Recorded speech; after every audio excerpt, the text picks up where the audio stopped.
আসসালামু আলাইকুম। সবাই কেমন আছেন? আশা করি যে যেখানে আছেন সবাই খুব ভালো আছেন। আলহামদুলিল্লাহ আমরাও ভালো আছি।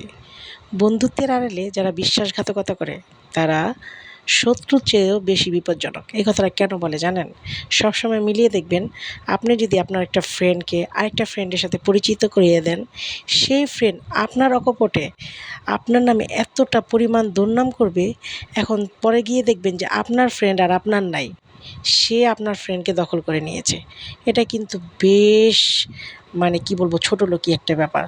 এই জিনিসগুলো আজকাল বেশি করা হয়। মানুষ কি করে, একজনের সাথে আরেকজনের পরিচয় করিয়ে দিলে সে সেই জায়গাটা দখল করতে চায়। আসলে চাইলেই কিন্তু সবসময় সব জায়গা দখল করা যায় না। এটা আসলে সে বোঝে না, অনেকেই বোঝে না।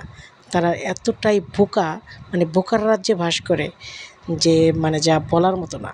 আর এগুলো জেনেও অনেক মানুষকে আমাদের সহ্য করতে হয়, তাদের সাথে হেসে হেসে কথা বলতে হয়। ভালো থাকবেন সবাই।